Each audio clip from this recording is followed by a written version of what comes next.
Sadhvi Saraswati. She's urging her audience to take up arms. She's saying that, take up arms so that you can attack a vulnerable, marginalized community.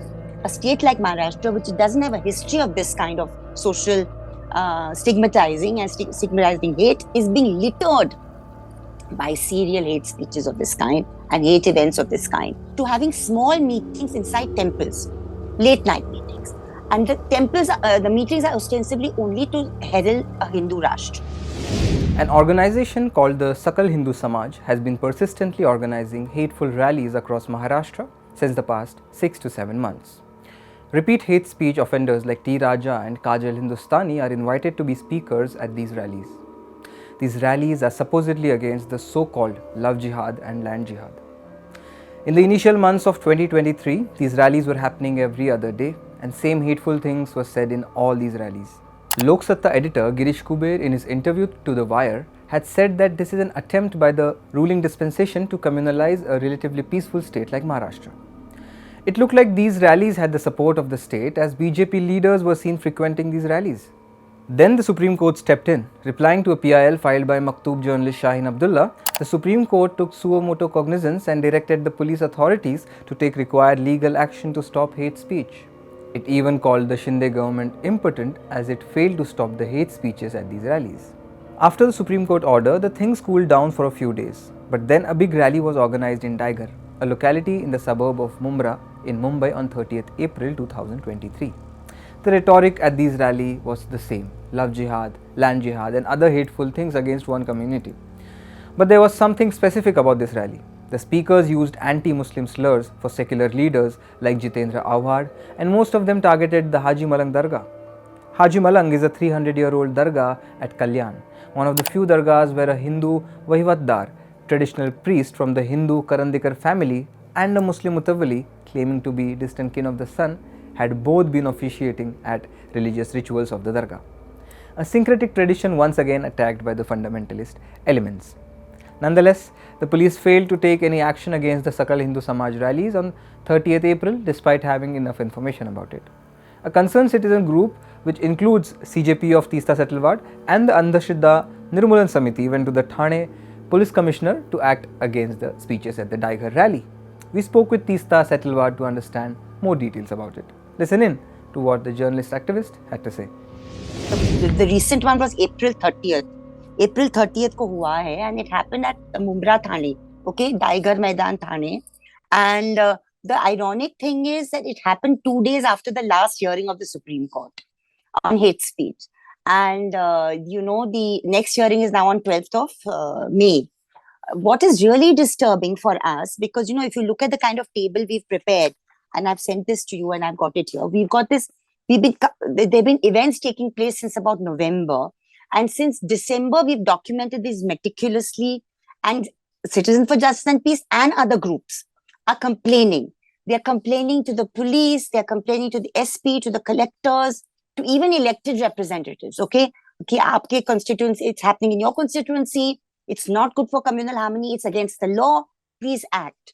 And somehow the other, since October, when the first order was passed of the Supreme Court in this case, then that was repeated in January, in February, and then again March, and now April. Supreme Court is telling the states, please take preemptive action, please do videography, please prevent such events if they have the potential to harm social harmony, and prosecute immediately. Now, we are finding that, unfortunately, our state, Maharashtra, which is otherwise a very progressive state, has a professional police, is not diligently doing either preventing the events or prosecuting. And that is a matter of concern, because you have an active citizenry which is actually knocking at the doors of the police authorities and saying, you need to act. Here's what the Supreme Court is saying. And what worries us is that the Supreme Court there's a contempt petition against state of Maharashtra pending in the Supreme Court to the effect that, despite directives, the state is not acting.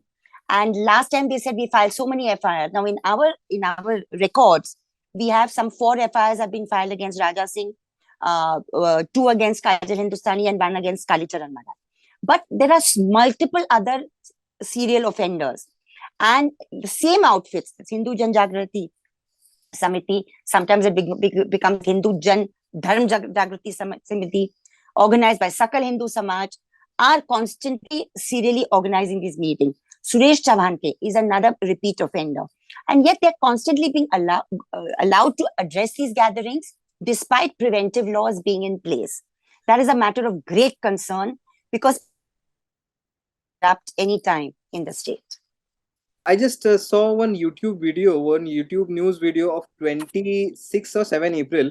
In that video, the person is reading news about how the tayari of the show is going on and how also reads out the names of the speakers who are going to attend the Sakal Hindu Samaj meeting. There has been a Supreme Court verdict, and not a verdict, but a Supreme Court couple of times they pointed out, and once though they made such a stark observation regarding the Maharashtra government. Despite the Supreme Court saying it, why is it happening in such an open way?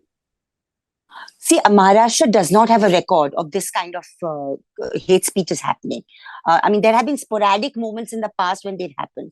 I can only say that obviously this is being done by the executive's pressure and consent, that the pressure of the executive government in power. Now look at the speaker in the April 30th meeting, Sadhvi Saraswati. She's urging her audience to take up arms. She's saying that, take up arms so that you can attack a vulnerable, marginalized community, which is India's Muslims. Then you have another speaker, Muni. He is talking a similarly extremely vitriolic language. I actually feel offended to even. Then you have a third speaker. You have a third speaker who's also speaking extremely provocatively. And what the commissioner told us yesterday is that they are investigating. I don't think there is much to investigate. It is very clear. It's in black and white that what the speakers are saying is offensive. This Bhartanand Saraswati Maharaj is using extremely provocative language, stigmatizing the Muslim community about namaz, about Makkah, about Medina. I mean, like I said, it's very offensive content. It's very offensive to even repeat it.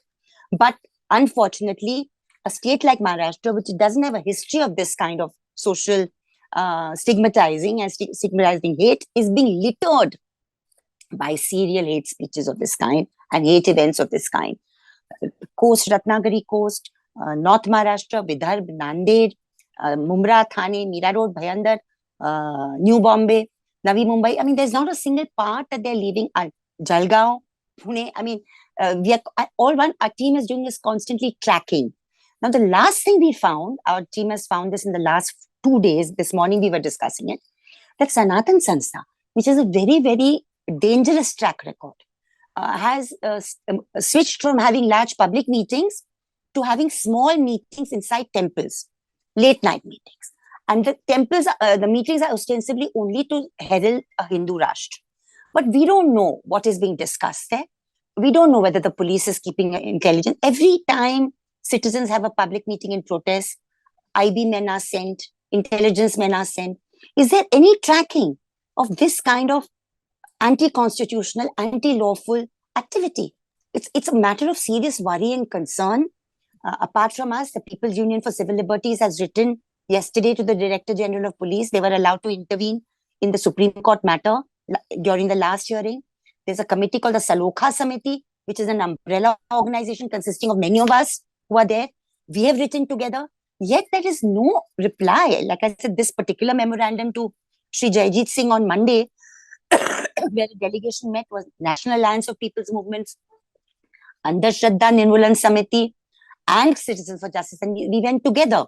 Sanjeevan Kendra went to say that, this is a group of citizens committed to communal harmony who are concerned. And we are exhorting the police to act. And yet, somehow the other action is not forthcoming.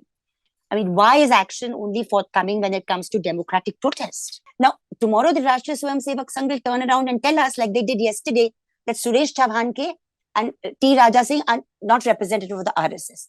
But you are constantly one huge umbrella, octopus-like umbrella, changing names, interchanging organizations, creating new order machinery in this country, which is bound to the Constitution. This is an open subversion of the law, Constitution, and now the Supreme Court.